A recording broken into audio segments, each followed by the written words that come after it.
250cc Motocross World Championship finished 2 weeks ago, so now it's time to take a look at the transfer market. Among the major players, world champion Sebastian Tortelli left Honda for the US Supercross Series, while Stefan Everts and Fred Bolley stay in the 250s with the Japanese manufacturer.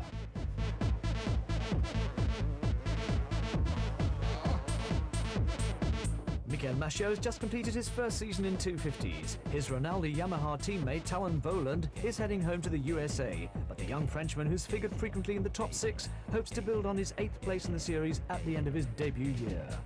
Yamaha have the confidence in the youngster to continue with him as their development rider in 1999. He'll be part of the new Yamaha Wurz team with a semi-works machine built by the factory. He looks set to continue his impressive progress and perhaps bring a few surprises next season. It certainly looks as if he'll have the means at his disposal to finish the year among the top 5.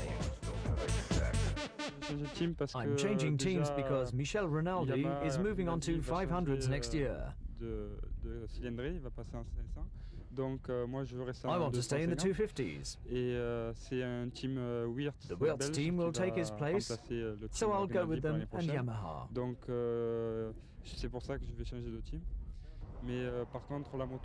I've already got 1 year's experience in 250s, and I think I'll do much better next year. I know I need to avoid the mistakes I made this year.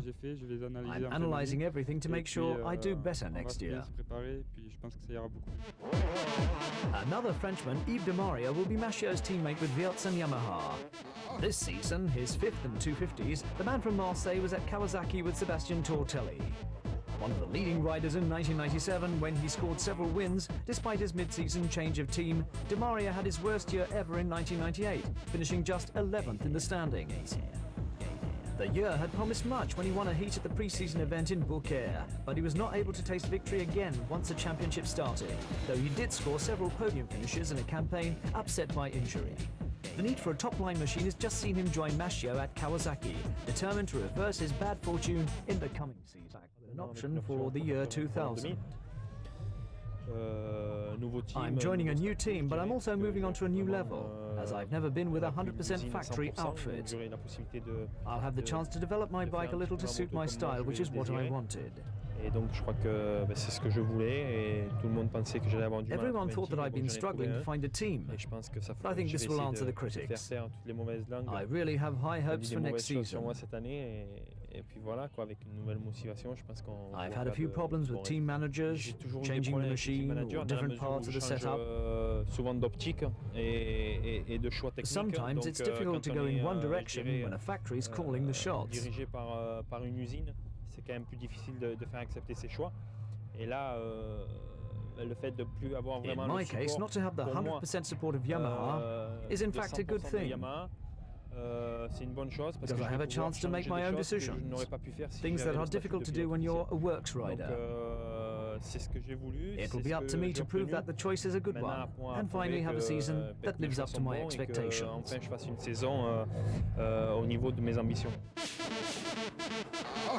Monique Bevert started the 98 season carrying the World Championship runners-up number 2 plate. The Belgian number 1 at Winfield Suzuki couldn't match that performance level this year, finishing the season in 4th place, claiming that position only because Fred Bolley was injured and didn't ride in the final Grand Prix. Bevert leaves Suzuki for next year and has been much sought after by the top teams, not least because of his close links with the sponsor. He finally settled on Jan de Groot's Kawasaki squad, teaming up with Honda refugee Pit Bera. On paper, they constitute the biggest threat to Stefan Everts and the Honda Racing. I had to find a new motivation for myself, and I'm riding 5 years now with Suzuki. And I think with another bike I could get my motivation back, and that's what I wanted. The Belgian teams up with Jan de Groot in 1999. He should then be riding a machine that better suits his aggressive style. I hope so. Like I see Tortelli riding with the bike is quite aggressive, so I like that kind of style. So I think it's going to be good for me. Bevert in fact becomes Bera's teammate, a partnership that pleases him. I think it's good if you have a strong competitor, and it's only good for the motivation. Try to beat him and he tried to beat me, so I think it's a good motivation for both of us, and hopefully we can have a good result next year. Soundtrack specialist Werner de Witt claimed a podium finish at the Dutch Grand Prix earlier this season, but that was his best result all year. The Belgian in fact crashed heavily at the Italian Grand Prix and has been out of action ever since. After finishing just 14th in the World Championship, he's quit Suzuki to rejoin the champ KTM team, swapping with Dutch rider Leon Gisbert, who takes his place in Sylvain Gebert's Suzuki lineup. Frenchman David Villemain, runner-up in the 1998 125cc World Championship, graduates to the 250 class next season. After a winter in American Supercross where he finished second in the points, he narrowly lost out in the 125 title race at the final Grand Prix to Italian Alessio Chiodi. He comes to the senior class with his own team and a factory Yamaha. Leon Gisbert finished the season back among the top 10 riders, an encouraging result, not just for the Dutchman, who has scored his best championship result to date, but also for the champ KTM team, who are finally able to run with the big factories. Managed by former rider Kees van der Ven, the KTM team now has the inspiration to take the battle to the others as they fight for better positions. Though Gisbert leaves them, they receive Werner de Vries in return, as the pair effectively swap rides.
So, join us after the break and these sparkling lights as we profile the 1998 World Championships. Don't go away.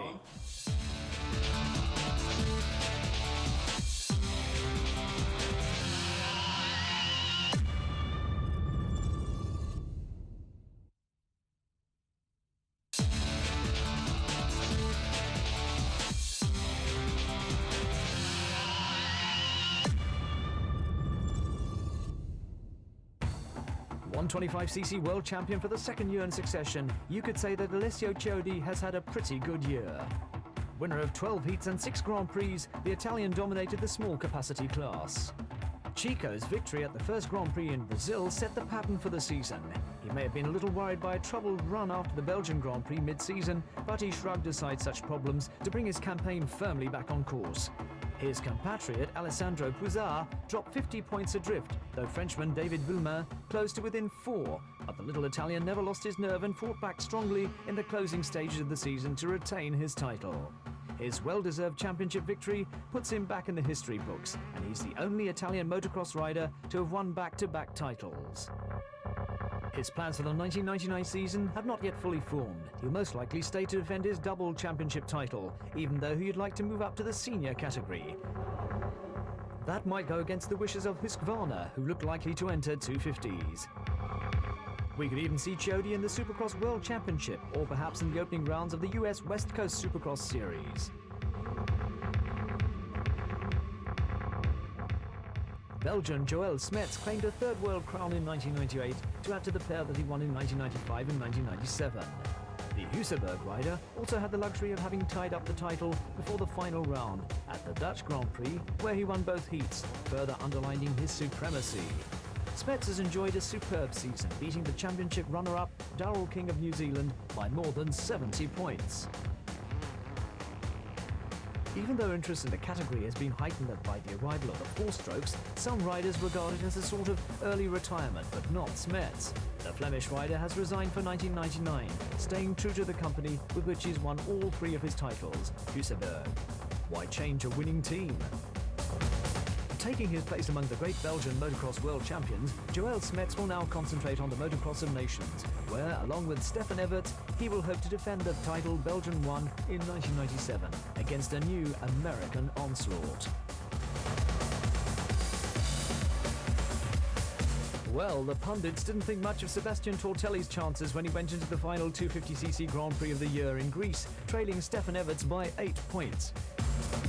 The Frenchman, however, left Megalopolis 8 points ahead of the 4-times world champion, with the 1998 world title in his pocket. It was the perfect weekend, 2 heat wins, allowing Tortelli to claim a second crown to go with the one that he won in 125s in 1996. Tortelli may have claimed the championship at the last moment, but he spent the whole season locked in combat with the reigning title holder, Stefan Everts. Between them, the pair won 15 of the year's 16 Grand Prix. That is fantastic. Tortelli becomes only the 3rd Frenchman to claim the 250 title, following in the footsteps of Jacques Vimont in 1986 and Jean-Michel Bayle in 1989. Like Bayle, he now heads across the Atlantic to continue his career in the US Supercross Series, where he won the opening event this season and, like his predecessor Tortelli, will join American Honda. Sadly, he fractured his right foot in the final of the French Championships, and this looks like ending his season early.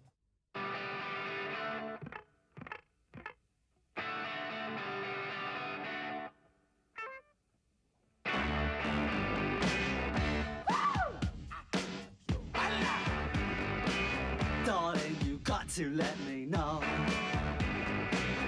Should I stay or should I go? If you say that you are mine, I'll be here till the end of time. So you got to let me know. Should I stay or should I go? It's always tease, tease, tease.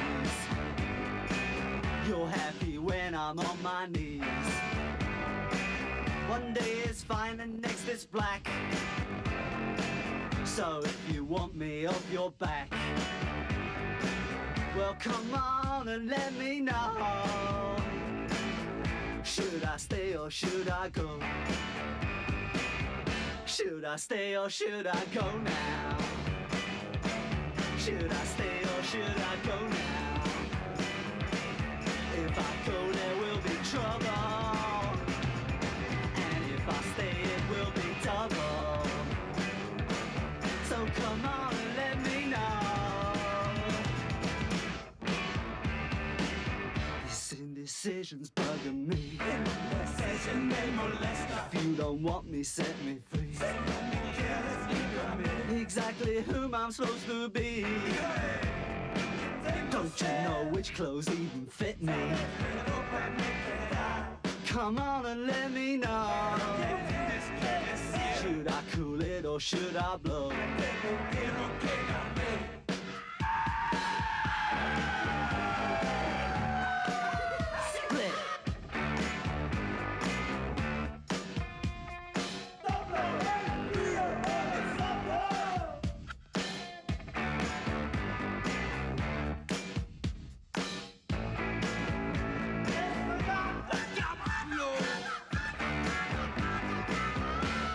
I stay or should I go now? Should I stay or should I go now? If I go there will be trouble,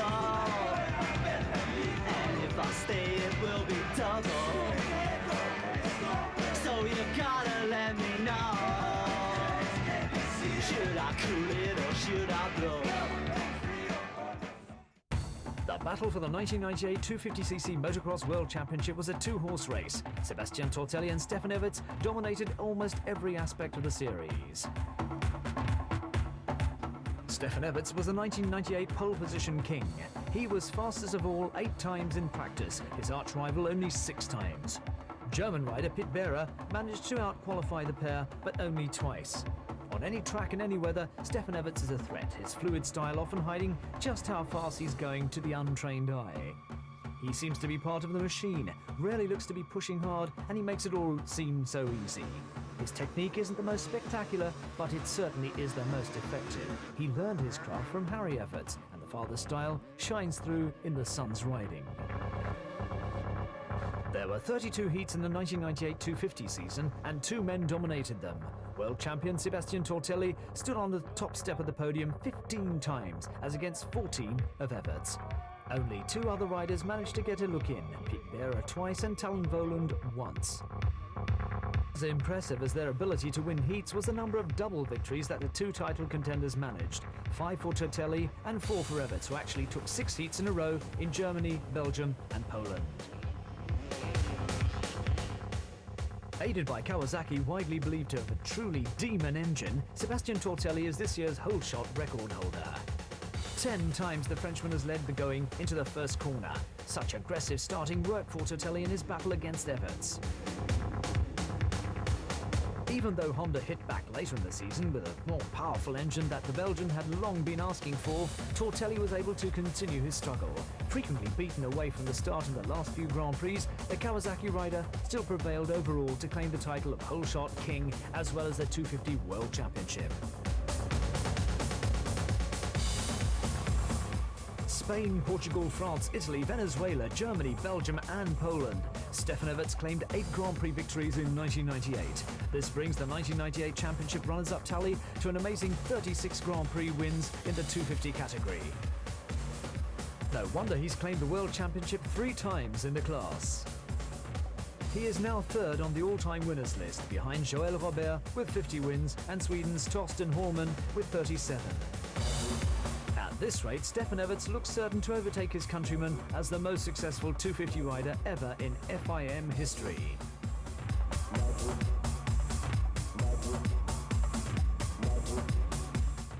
Honda claimed the 250cc manufacturer's title this year for the 3rd consecutive time, the perfect present for the Japanese company, which celebrates its 50th birthday this year. Despite all the victories scored by its leading rider, Stefan Everts, it was actually Pit Beirer's win in the Czech Grand Prix, which decided the title in Honda's favour, denying Kawasaki the chance to claim both riders' and constructors' crowns. In a couple of moments, we'll take a look at the prospects for the forthcoming Motocross of Nations. So, don't go away.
The Motocross of Nations pitches the top riders against each other, but this time they ride for national rather than personal pride. It's also one of the rare occasions when motocross fans can see the Americans battling with their European counterparts. The Belgian team, Stefan Everts, Joel Smets and Malik Beverts, are the title holders. The same team also having won in 1995, but this year the team from the USA starts as favourite. Until they lost to Great Britain in 1994, the Americans had previously remained unbeaten since 1981, that is 13 consecutive victories. Each country enters 3 riders, one for each of the categories, 125, 250 and the Open. The teams compete over 3 heats, each 30 minutes plus 2 laps. One heat with 125s, an Open class, 125 plus 250 and the last 150 plus Open. This year's event will be at the home of British motocross at Foxhill near Swindon to the west of London. It's one of the best tracks in Europe. It's fast, spectacular and full of excitement. The title holders will be without Joel Smets, out with an injury. The 500cc world champion will be replaced by a young 125 rider, Katz. Even with Stefan Everts, they may now struggle to beat the Americans. The trio riding under the Stars and Stripes will be Carmichael, 125, Dowd, 250 and Henry, Open. The Americans are major favourites and will benefit from injuries to some of the key European team members. They look likely to be the pace setters, intent on claiming the title that escaped them in 1997. The French team will not be able to call on new 250 world champion Sébastien Tortelli, who was injured in a recent national event. Fred Bolly is also out through injury, so the French lineup will be Villemain in 125s, Pichon in 250s and Betis in Open. People are still having sex. The British team, as hosts, have the home crowd advantage. People are still having sex. The trio of Nunn, Dobb and Herring may not claim overall victory, but they should certainly finish well. Like Andrea Bartolini, Claudio Federici is also injured. Beside the 125 world champion, Alessio Chiodi will be Puzar and Belometti. Chances for the team look pretty slender, however.